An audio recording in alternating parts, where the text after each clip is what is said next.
Welcome, good morning. This is the Friday check-in call for what is a library if the building is closed. Our first speaker is Joe Hillis of the Information Technology Resource Center based out of Fort Worth. It's a 17,000 member volunteer organization that to me, it reminds me, Joe is like the Red Adair of community disaster communications. For those of a certain age, you may remember Red Adair. He and his team they would go in when there was an oil well fire anywhere and put it out with driving explosives into these fires. It's very hazardous, a very high skilled job. That's kind of Joe and all of the RTDRC people. They go anywhere.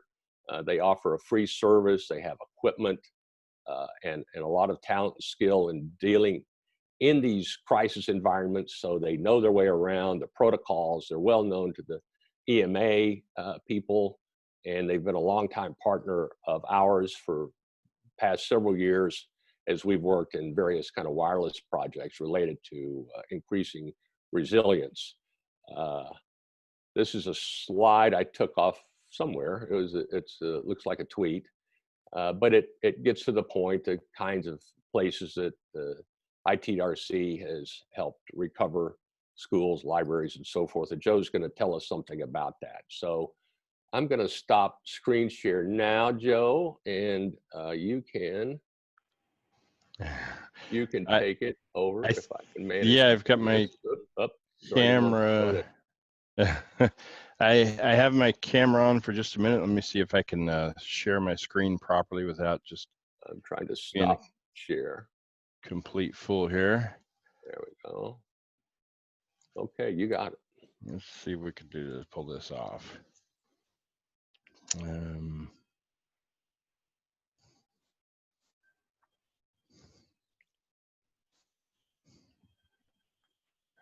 All right, tell me, do you have my screen now? Do. Good. Okay. Well, good morning. Thanks, Don. Thanks for the introduction. And I probably either fat fingered something later. We were at 1,700 a few months ago instead of 17,000. So we're around 2,000 members now nationwide. So, and that includes Puerto Rico as well. My apologies. No, that's okay. I just I was scared that I was going to have to live up to that, so I thought I could just let it fly, or I could or correct that and maybe get a little bit of grace from the. Maybe by the end of the call, you'll have more. That's true. So thanks for having me here, and I noticed that there's some international crowd here as well. ITDRC is based in the United States, actually in North Central Texas. And so we're a volunteer-driven nonprofit. We were established to help communities, the entire community, recover after catastrophic events. And so most of our experience, to date, has all been, with tornadoes and hurricanes and fires and floods and things like that. Obviously, with what's going on today, it is equally, if not, certainly the largest disaster that we're responding to, footprint-wise. But it still fills the bucket for the efforts that we're doing, which is community response and recovery. So as Don mentioned, we do kind of keep one leg in the emergency management world, because during a disaster, it's trying to vet an organization or what their credentials are, or the reputation, or anything to do with vetting in the middle of a disaster just doesn't happen. And typically they say, well, get with me after the end of this disaster. So we spend much of our blue sky days liaising with different agencies, certainly state, local, and federal.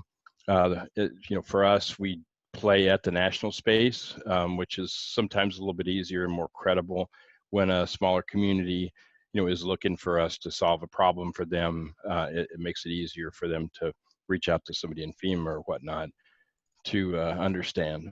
So speaking of FEMA, FEMA does have a tech sector collaboration initiative. I think this started around 2012, 2015, I think is when it was formalized. And we signed an MOU with FEMA. And these other organizations that you see here, well, these were the anchor partners that were part of that. So it's kind of neat just, to be one of two nonprofits who was invited to be part of this, national effort to help communities after disaster. And I've got a truncated slide deck here, and I want to try to make it through this because I have another call here in about 15 minutes. So just a little bit of snapshot of some of the places that we've been. This is a fairly old representation, but you can see that a lot of the stuff that we do would be either the West Coast, and that's typically because of the fires, or certainly the South and the East Coast, due to hurricanes. And then central U.S. is typically about, floods and tornadoes. So that's where, obviously this last year we added the Bahamas as well, which was our first international response. So I think officially we, have always been a domestic organization, but just the overwhelming need in the Bahamas, got us a little bit outside of there. So we can claim now that we serve, North America.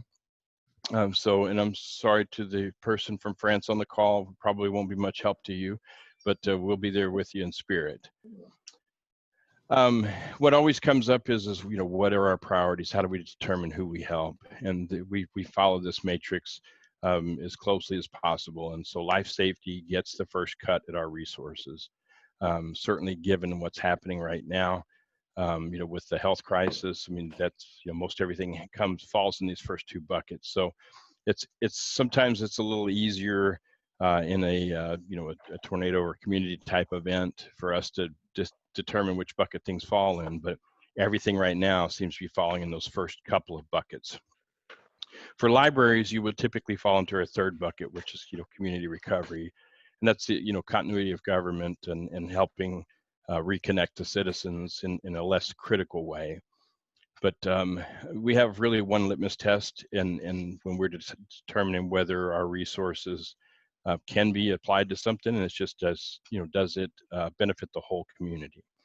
So as long as it benefits the whole community, then we can kind of continue on deciding, whether we have the resources to do that or what we need to do to pursue that. Capability-wise, we have volunteers across 10. We follow the 10 FEMA regions. We have a West, a Central, and an East division, and each of those is further broken down into 10 regions. So we have equipment caches, throughout the United States, both coasts, and our central service center is located in the Dallas-Fort Worth area. So that's how we can kind of resupply and stage things here centrally and get it, distributed out. We have a tech task force program where a lot of the large, tier one providers, I mean, the HPs, the Googles, the Microsofts, the Facebooks, and whatnot, where they join together during a disaster. And so we kind of share resources, abilities, capabilities, whether it's, people, whether it's hardware, licensing, and things like that. That's a super good initiative, and we've been doing that for the last couple of years, particularly around hurricane time when we have a lot of ground to cover. That's helpful there. So a little deeper in the weeds, is just the types of resources that we offer, and I think I have a couple of slides coming up on those types of things. But just essentially, we have different types of physical resources, whether they're trailers or mobile command centers, things like that, and then the types of personnel, the certifications and training of our personnel. From an asset perspective, we have about 10,000 physical assets, everything from wireless access points to tablets, notebooks, telephones, radios, all the typical types of things that are needed after or to stand up a temporary infrastructure somewhere. And we're able to leverage those, certainly in a time like now, for the field hospitals, for the libraries who want to extend, connectivity and things like that. We're able to do that just because of our resources. Normally, as I mentioned, we do the a lot of survivor type support. I mean, we are a survivor centric organization, so we want to make sure that we're meeting the connectivity needs of people who are displaced, whether they've just been evacuated proactively or whether they've lost their homes or whatever that is. So these are the types of things that we do that directly impact the survivors. Support a lot of nonprofits in the space, and that's from the Red Cross, Salvation Army, Team Rubicons, and even the smaller ones down into food banks in communities and social service organizations. So obviously we do very little direct support to survivors, aside from what we set in shelters, but we can empower these nonprofits to reach the most, reach the masses of the people. We do support emergency services for, fires and, floods and, just large disasters with that. And we do have a little bit more robust offering to them, just because they may set up in the middle of a field somewhere, and need, a temporary infrastructure on a few hours notice. I mentioned workspace. Normally I'll show just an example of each of the types of mobile command centers we have here, but just suffice it to say we have, different types, from, small trailers to, large 18-wheeler mobile command center that seats 25 people in there. So these are free resources that we'll bring to a community after a disaster, and can be used until they're able to secure, a secure location for them to continue operations. So our response team, as I mentioned, it's an all volunteer. They all work, excuse me, in the technology industry. I'm getting a little feedback from somewhere. Okay. And so these are just some representative skill sets of the types of people and types of services that we offer as an organization to communities. So typically people can request a particular skill set or help in a certain area, and we'll try to identify a resource for that. But most of these folks are, professionals in their field, and they've got kind of a broad background of skills that they can bring. And we have also a remote response team, and so we have a number of volunteers who never have any intention of deploying into the field, but they, contain a skill set that's, valuable, and whether it's, project management or it's network engineering or, whatever that is, people who can still contribute from home. So, we always have people on a remote response team activated anytime we have crews in the field, which is a super great back-end support mechanism for us. So what's going on right now, just related to the COVID-19? I mean, we've had a request from, I think, around 22, 25 states. And so this is kind of where they're coming from. And that's everything from, support to the military, to hospitals, to, schools, certainly a lot of schools, libraries, the types of requests that we're getting now. So we did have, one of the initiatives we put together for this was a Project Connect, and that was, knowing that the schools were closed, the libraries were closed, and most of those organizations don't normally extend Wi-Fi past their four walls. We wanted to figure out, how we could help them, connect these students. Don's fantastic about talking about, the digital divide and all the places in America that signal is not available. So we have a Project Connect initiative right now to connect as many, students and communities as we can. So if you'll notice on the bottom, you could submit your community or a community for assistance in getting connected, or on our next slide coming up, you could just open a ticket with us directly, since you would probably be the people requesting that. So that is my truncated, condensed introduction to ITDRC. I welcome any questions, and happy to take a deeper dive when we have a little bit more time or one-on-one. That's great, Joe. You just finished a project in Plano, We library did. there, I believe. Would you describe that for us? Actually, 5 libraries at Plano. Same thing. Their signal did not extend past the walls of the library. That their community has deemed that it's safe for people to pull up in the parking lot and work from their cars. So we provided them with the with the hardware off of their existing networks to be able to reach their library, or I'm sorry, to cover the library parking lots for that. So 5 libraries there. Plano is a pretty good sized city in the Dallas-Fort Worth area, and so consequently we have requests from super small towns. Like Don, you referred us to Pottsboro the other day, and Pottsboro is a super small town, same type of thing where they just want to make sure that they have, connectivity in the parking lot, so their folks can come and connect there. What fascinated me about the Plano project was you said you ran Ethernet cable across the parking lot and put access points on stands to extend the range. And then you had to take them down every day, right? Right, that's right. They just decided that they wanted to control access. I think it's the 8A to 8P. And so, for them, certainly understand, they just didn't want their, didn't want to lose the assets, first of all. Second of all, I think they didn't want their, network abused. I don't think they wanted to encourage people being in that parking lot after hours. I think was probably a lot of what that was about. Right. It's kind of low tech, stringing wire across the parking lot, but you were able to do it, and you were able to do it right away. It's not a complicated thing, I guess, that people might be able to do. And the point of what we're trying to do with these series is actually identify actions that people can take immediately, right now in response to what's going on. And this digital divide, thank you. I don't deserve credit for working on that very much, but this divide, it does exist, has existed for a long time. And now it's become a digital chasm. I mean, if you're not connected, you're relying on TV and a telephone for all your information.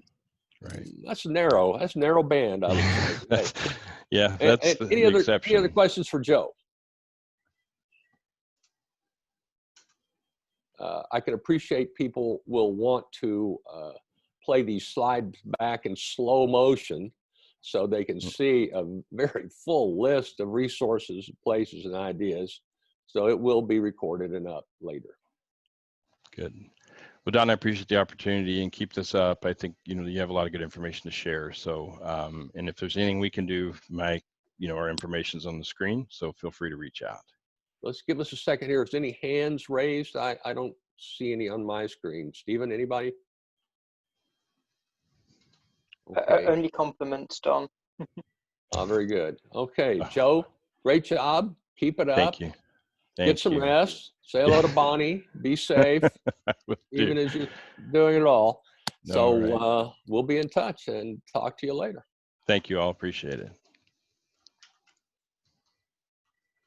Oh, okay.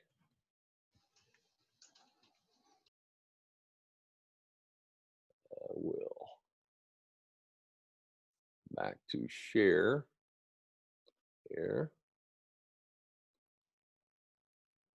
Okay. Thank you, Joe. I had whipped this up for Joe. He rejected it as a slide, but it was to kind of demonstrate the point. Okay, this could be any part. It actually is any parking lot. One that we borrowed from Holland, Michigan, where they identified, you can see the red outlines of the parking spaces where they got best signal. So in our little imaginary scenario, we're running Ethernet cable to 2 more pop-up hotspots for more reach.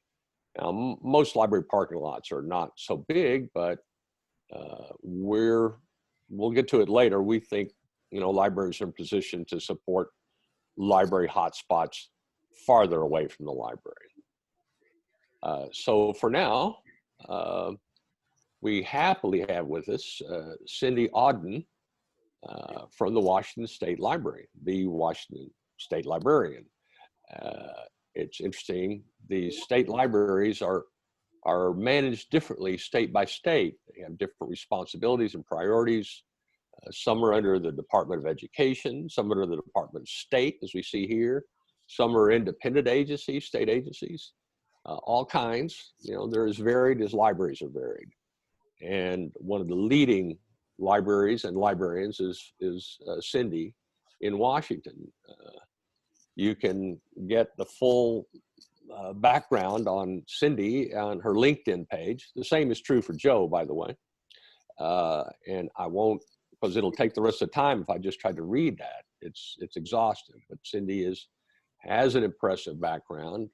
She did work internationally, setting up information kiosks, the very thing we're talking about today, only she was doing that 10, 13 years ago.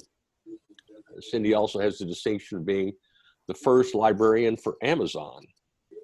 Who knew that was a job? But corporate libraries are a big deal and have been for a long time now in the digital age. And Cindy is a leader among the state chiefs, as they're called. She's also a board member of the Schools, Health, and Libraries Broadband Coalition, which is working very hard on policy changes to increase availability of high capacity, high quality broadband to libraries and all the other anchor institutions.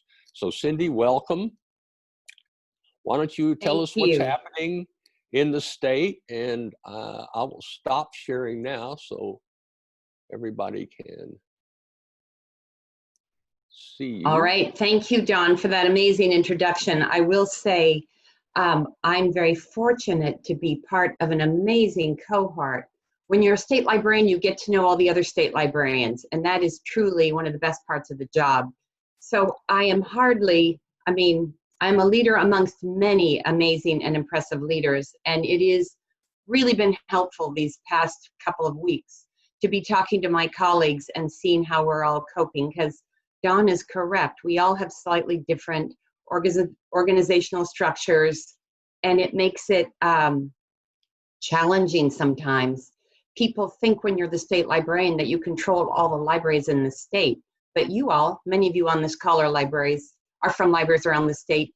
You know that's not true, and it's very hard to sometimes provide leadership when there's such a fragmented organization, but leadership could make a big difference. So when I was thinking about my opportunity to speak to you all today, I was thinking about that, and I see quite happily that I have many of my colleagues on this call, so they can chime in. I also want to give a shout out to my staff who got up for an 8 a.m. call. I see many of them on this call too, so thank you for that. It's great to see librarians assembled from everywhere.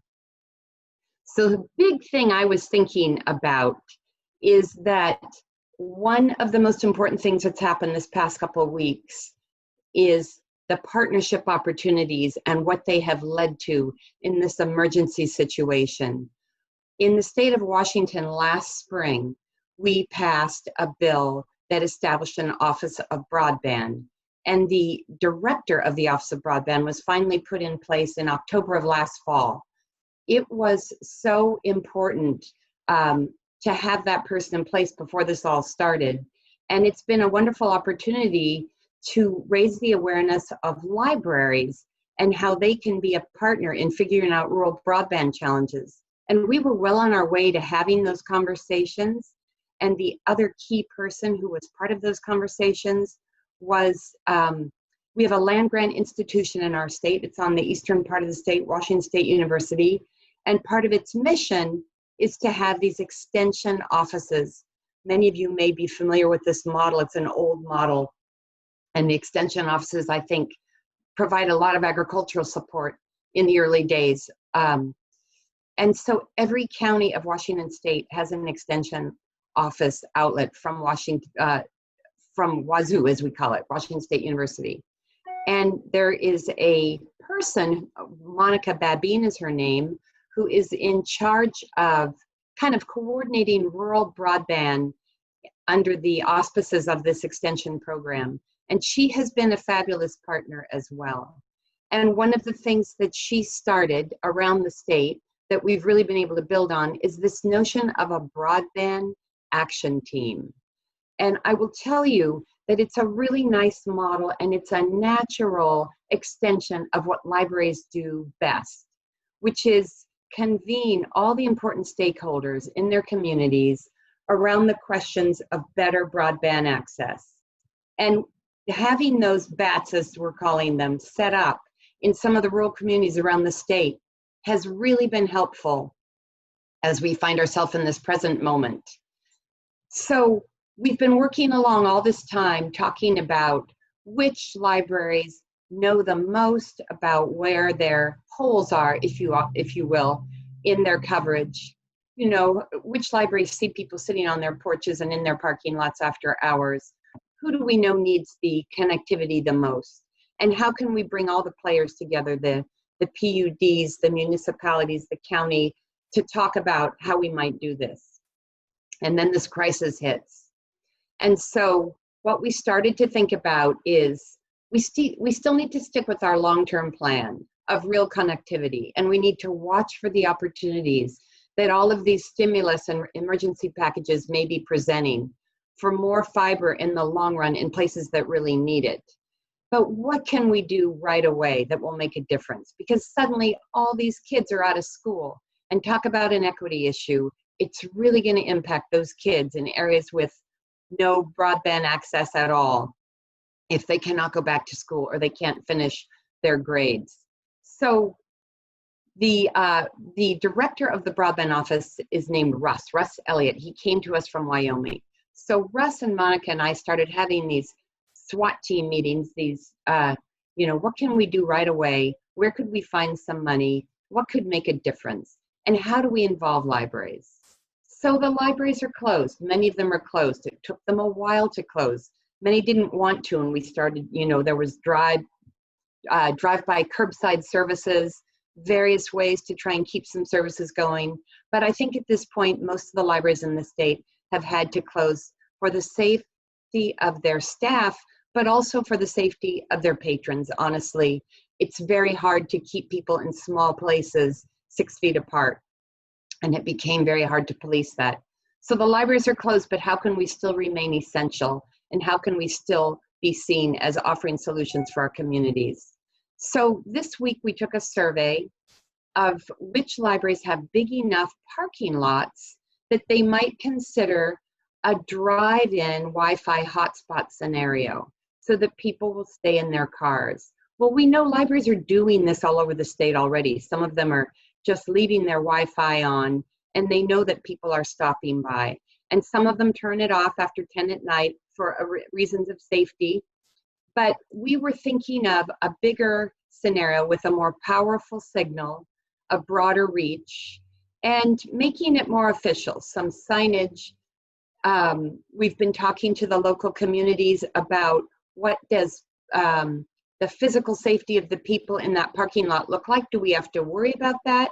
Do we have the local police force drive by every hour or so? Do we, how are we going to figure out the monitoring part? But in the meantime, we've got the proposal on the governor's desk. As I understand it, today is the day we'll hear whether the first iteration of this plan is going to be accepted. But it means that we will pretty quickly identify libraries who've raised their hands around the state and try and activate a much broader area of strong Wi-Fi signal to help people get jobs, help them with their kids and their homework, help them building out their job skills, doing the things that people really do need to do right now with better broadband.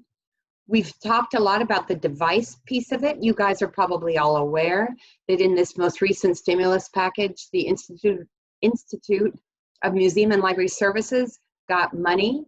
I loved that, frankly. I thought that was a great indication of the acknowledgement of that libraries really are important, and also they know what to do. You give us $1 million to try and solve this problem, and all the state libraries around the country are set up with library development teams, with people who are already out in the communities. We know how to handle grant money. We're used to working in this kind of setting. And I think that many of the Congress people knew that IMLS was already structured and ready to go and could take more money, and that libraries could get relief right out into their communities. So the device piece of it, I'm hoping that IMLS money can help us. And so then the challenge will be, how do library staff safely distribute devices? Don and I, as he mentioned, sit on the Shelby committee, this broadband coalition, and we meet weekly these days. And one of the things that has come out is that devices are in short supply. And so I'm not sure how that's going to play out, but mobile Wi-Fi hotspots are in great demand. But at least in our state, we also need to try and consider laptops or some way to allow people to actually apply for their unemployment benefits. There is apparently a way to do it on a mobile device, an initial application, but it's incredibly awkward and kludgy, and it's really set up for someone to be sitting at a real computer to initially apply for unemployment benefits. And as I'm sure is true in all your states, there's a lot of that going on right now. So we've been talking about how could we provide that.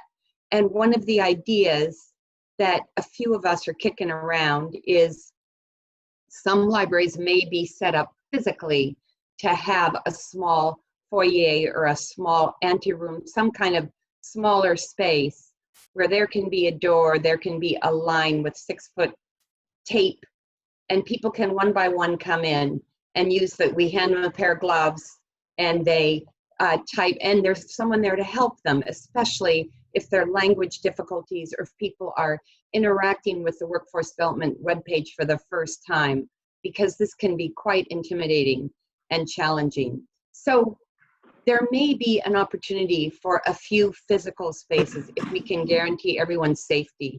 But it does really underscore the fact that in a lot of our communities, libraries still remain the best place to solve these kinds of problems because we know what our community needs. We've got outlets in every tiny little town. Don and I were talking about the kiosk question. He was reminding me that there isn't a universal agreement amongst all of the states about what constitutes a library kiosk. And I guess, Don, is the issue whether a kiosk is a library or when does a kiosk become a library? Is that what is concerning? Thank you, Cindy.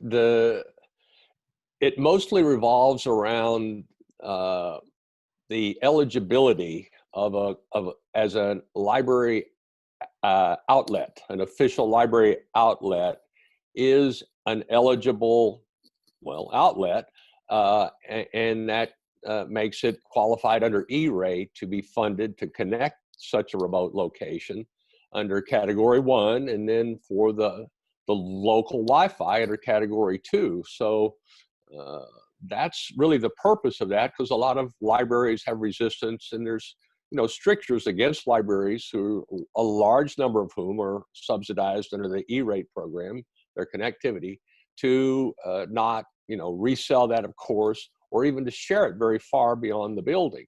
They've loosened it up a little bit, but the kiosk is the way, just in your scenario, to reach new places wirelessly, long distance to new places. I'll touch on that a little bit later, where the library should be able to set up library hotspots, access stations, if you want to call them that, in other parking lots around town. I really appreciated what you've gone through about how to manage a parking lot safely and the other parts of the physical devices.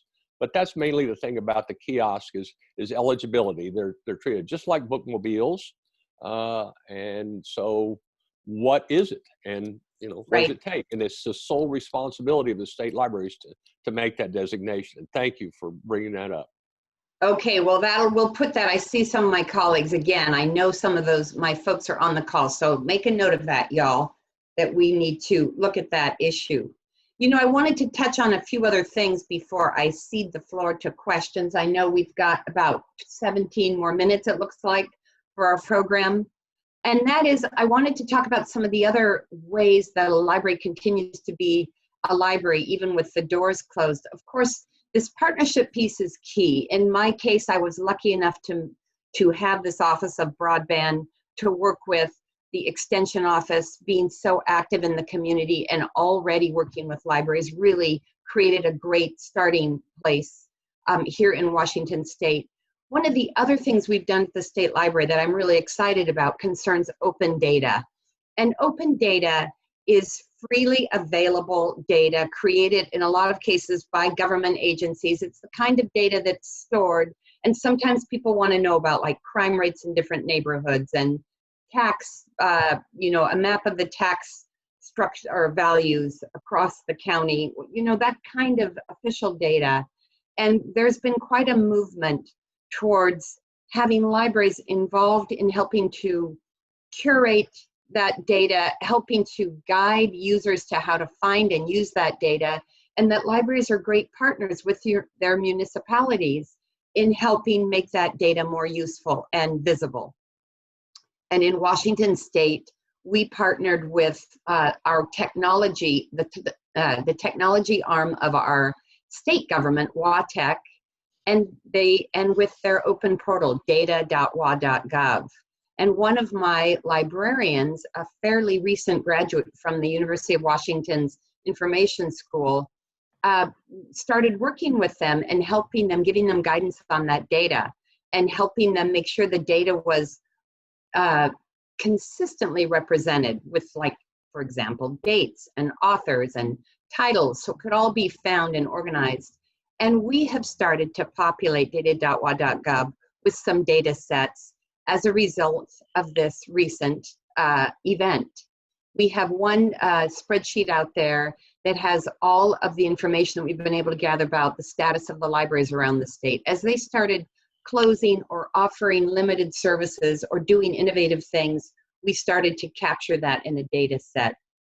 And then starting last fall, we were gathering a lot of information about libraries and their connectivity and Wi-Fi. And I have a small enough state that it's manageable, and I can appreciate how complicated it is to have this data. But can I just tell you how happy I am that I have a spreadsheet that tells whoever wants to know, like the Office of Broadband, like my senators want to see this data.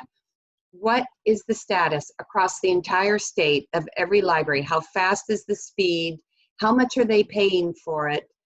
Do they have their parking lot already open? Do they have an available parking lot we could use for this little project? It's really great to have an inventory, and it's taken quite a few months to put it together, and I do have a staff person dedicated to it right now, but I'm really happy that we have that too. So open data and using that as a way to get more information out and make libraries and their capabilities more visible is another really key thing, I think, that happens even though libraries are closed. Terrific. Oh, Cindy. thank you, Sarah. My staff person just put in the content. Yeah, great. You make the point about the state libraries do not run the local libraries. It's an excellent point to remind us all that libraries are principally local community institutions, almost entirely funded by the community, and thereby are extremely flexible and free to do what their communities want and prioritize, which is just it's so different from schools, for example, who, don't. They have a very narrow, most anchor institutions have a pretty narrow charter about what they have to do every day, but not libraries. They really can do anything. They can have nothing but books. They can get rid of all the books. It's just up to the community. I love that. Well, one of the things that's interesting about being a state library is, of course, we get that federal money. And because we get federal money, we're in a position to help everyone and to figure out what the greatest needs are. And so to that extent, all state libraries have an opportunity to make a difference and to influence an outcome. Because we can hire the right consultants to help, we can put money into different projects, we can offer grants. So we can try to guarantee a consistency of service and opportunity with that LSTA money, and that's pretty critical. Indeed, and so it's more to guide and serve local libraries than to direct them. And I'm glad you mentioned IMLS. I'm glad they did get some new funding. I think they should get substantially more. Most of the money that this Federal Libraries Agency gets is distributed through the state libraries. And the point that there is such a existing structure set up to fund a federal agency that then can transfer funds to the state library agencies to foster individual projects that can lead and open up areas and develop new services.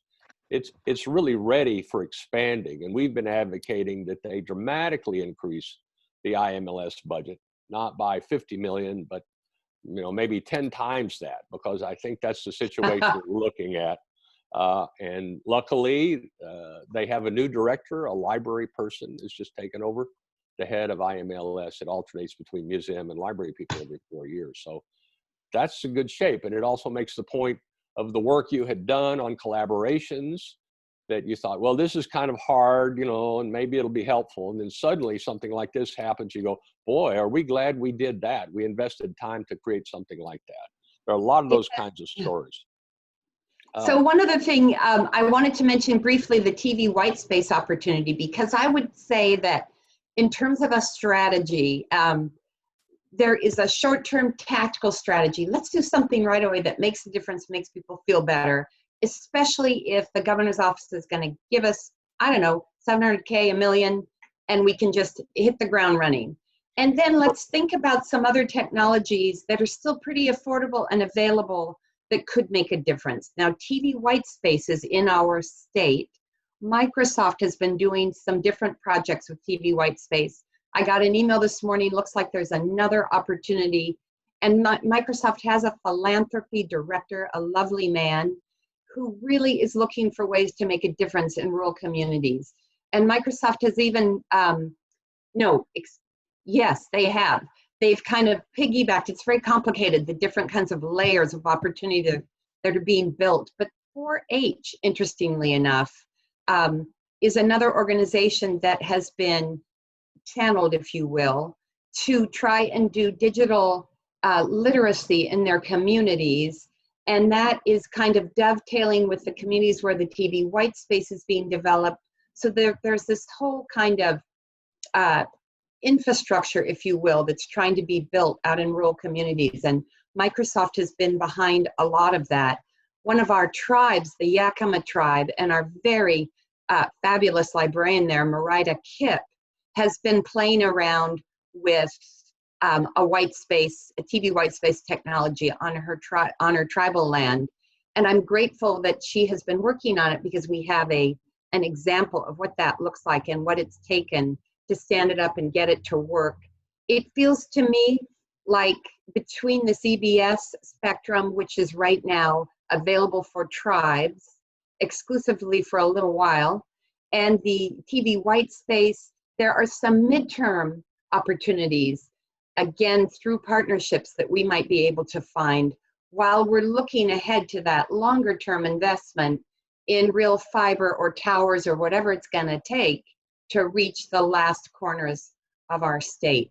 So it's important that we keep all three balls in the air, if you will, so that when you start talking about one of your strategies and people say, well, wait a minute, what are you going to do today? You say, oh, I've got something for that. And then they say, yeah, but what's the big picture? Your Wi-Fi hotspots are never going to work in Pend Oreille County.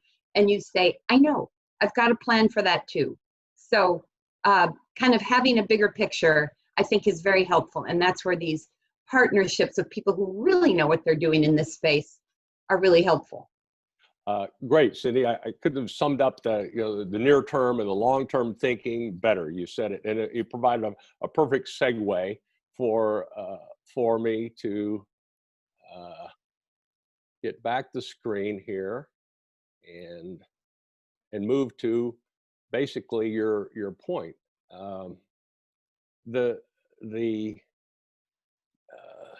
First, there are how people are using these outdoor hotspots.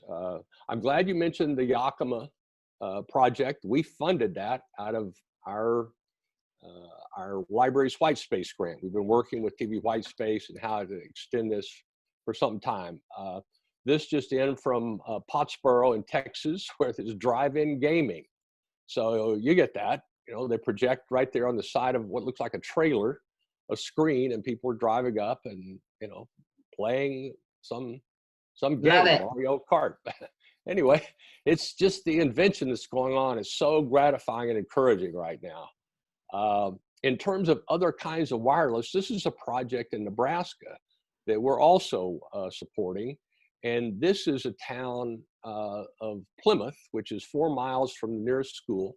And that's a microwave link you see there from the school, which has a ton of bandwidth, to the little town of 400 people in Plymouth, which has squat for broadband. It goes directly to the library. This is school library partnership, something we're really encouraging. This is what they're trying to do with that.